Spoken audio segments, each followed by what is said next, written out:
మనం జీవిస్తున్న ఈ కాలంలో ఎన్నో ప్రవచనాలు మన కళ్ల ముందే నెరవేరుతున్నాయి కదూ. కాని కొన్ని వేల సంవత్సరాలుగా విశ్వాసులందరూ ఎంతో ఆశగా ఎదురుచూస్తున్న ఒక గొప్ప వాగ్దానం అది మాత్రం ఇంకా నెరవేరలేదు. ఇంతకీ ఏంటో ఆలస్యం? ఆయన రాకడ ఎందుకు ఇంత ఆలస్యమవుతోంది? రండి, ఈరోజు దీని వెనుక ఉన్న ఒక అద్భుతమైన ఆత్మీయ సత్యాన్ని మనం కలిసి తెలుసుకుందాం. సో అసలు ప్రశ్న ఇదే, యేసు ప్రభు మళ్ళీ వస్తానని వాగ్దానం చేశారు కదా, మరి 2000 సంవత్సరాలు గడిచిపోయాయి, ఎందుకింత ఆలస్యం? ఇది చాలామందిని తొలిచేసే ప్రశ్న. ఈ సుదీర్ఘ నిరీక్షణ వెనుక దేవుని ప్రణాళిక ఏమైనా దాగి ఉందా? అయితే ఆశ్చర్యమేంటంటే, ఈ ఆలస్యం గురించి, దీనివల్ల వచ్చే హేళన గురించి బైబిలే ముందుగా మనల్ని హెచ్చరించింది.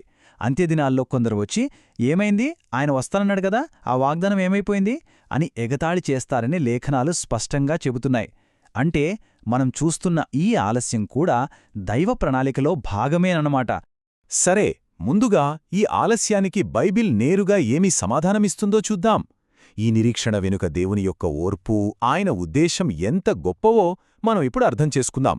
లేఖనాలు చాలా స్పష్టంగా చెబుతున్నాయి. చూడండి, మనం ఆలస్యమనుకుంటున్నది నిజానికి ఆలస్యం కాదట. అది దేవుని అపారమైన దీర్ఘశాంతం. ఆయన తన వాగ్దానాన్ని నెరవేర్చడంలో ఏమాత్రం వెనకాడటం లేదు. కాని ఒక్క ప్రాణి కూడా నశించిపోవడం ఆయనకు ఇష్టం లేదట. అందుకే అందరికీ మారుమనస్సు పొందే అవకాశమిస్తున్నాడు. అంటే దీనర్థం ఒకటే, ఇది దేవుని కరుణ, ఆయన చూపిస్తున్న జాలి. ఇంకా ఎక్కువ మందికి రక్షణ సువార్త చేరాలి, ఇంకా ఎక్కువ మంది రక్షింపబడాలి. అందుకోసమే ఈ అదనపు సమయాన్ని ఆయన మనకు అనుగ్రహిస్తున్నాడు. ఇదొక కరుణాకార్యం. అయితే ఈ ఉద్దేశపూర్వకమైన నిరీక్షణను, ఈ ఆలస్యాన్ని ఇంకా లోతుగా అర్థం చేసుకోవడానికి బైబిల్లో ఒక శక్తివంతమైన కథ ఉంది. అదే లాజరు కథ. ఈ కథలో ఆలస్యం వెనక దాగి ఉన్న దేవుని అద్భుతమైన ప్రణాళికను మనం చూడబోతున్నాం. ఇక్కడ మనం చాలా జాగ్రత్తగా గమనించాలి. యేసు ఆలస్యం చేయడమనేది అనుకోకుండా జరిగింది కాదు. అది పూర్తిగా ఉద్దేశపూర్వకం.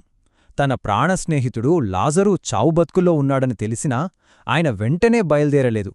మరో 2 రోజులు అక్కడే ఆగిపోయారు. ఆయన వాళ్ల ఊరికి చేరుకునేసరికి అప్పటికే లాజరు చనిపోయి 4 రోజులైంది.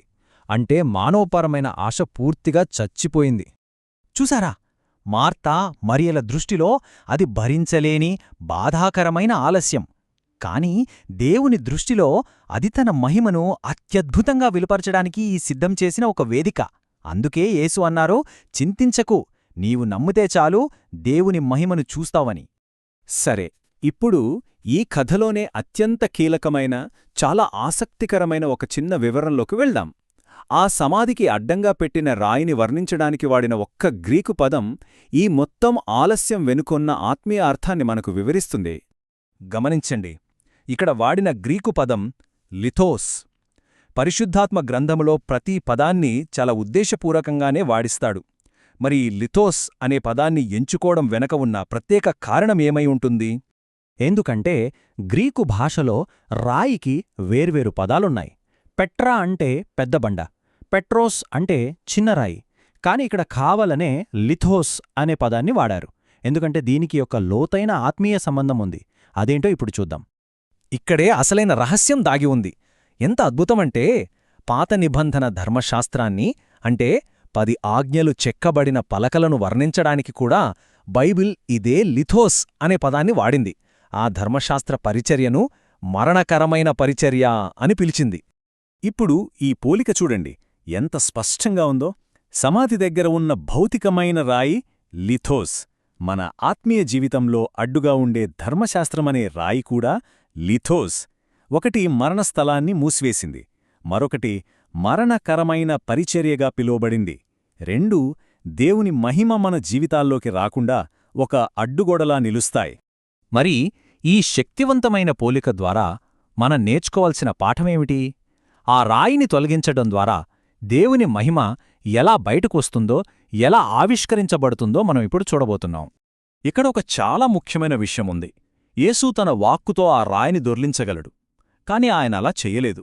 ఆ పనిని, ఆ పరిచర్యను అక్కడున్న ప్రజలకే అప్పగించాడు. ఆయన ఆజ్ఞ ఒక్కటే, మీరే ఆ రాయిని తీసివేయండి. సో చివరిగా మనం అర్థం చేసుకోవాల్సింది ఇదే.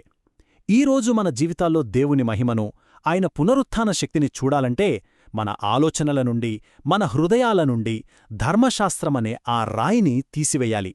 దాని స్థానంలో కృపమీద ఆధారపడినప్పుడే దేవుని అద్భుతమైన మహిమను మనం ప్రతిరోజూ అనుభవించగలుగుతాం. ఈ సందేశం మిమ్మల్ని బలపరిచిందని నేను నమ్ముతున్నాను. ఇది మీకు ఆశీర్వాదకరంగా అనిపిస్తే దయచేసి ఒక లైక్ చేయండి, మీ స్నేహితులతో షేర్ చేయండి, మీ ఆలోచనలను కామెంట్స్లో తప్పకుండా పంచుకోండి. దీని ద్వారా ఈ సత్యం అవసరమైన మరికొందరికి చేరడానికి సహాయపడినవారవుతారు. ముగింపుగా ఈ పరిచర్య కోసం మీ ప్రార్థనల్లో జ్ఞాపకం చేసుకోగలరని మనవి చేస్తున్నాను. మీ ప్రార్థనలే మాకు గొప్ప ప్రోత్సాహం, బలం. ఈ సమయం కేటాయించి విన్నందుకు మీ అందరికీ నా హృదయపూర్వక ధన్యవాదాలు. దేవుడు మిమ్మల్ని గొప్పగా దీవించుగాక.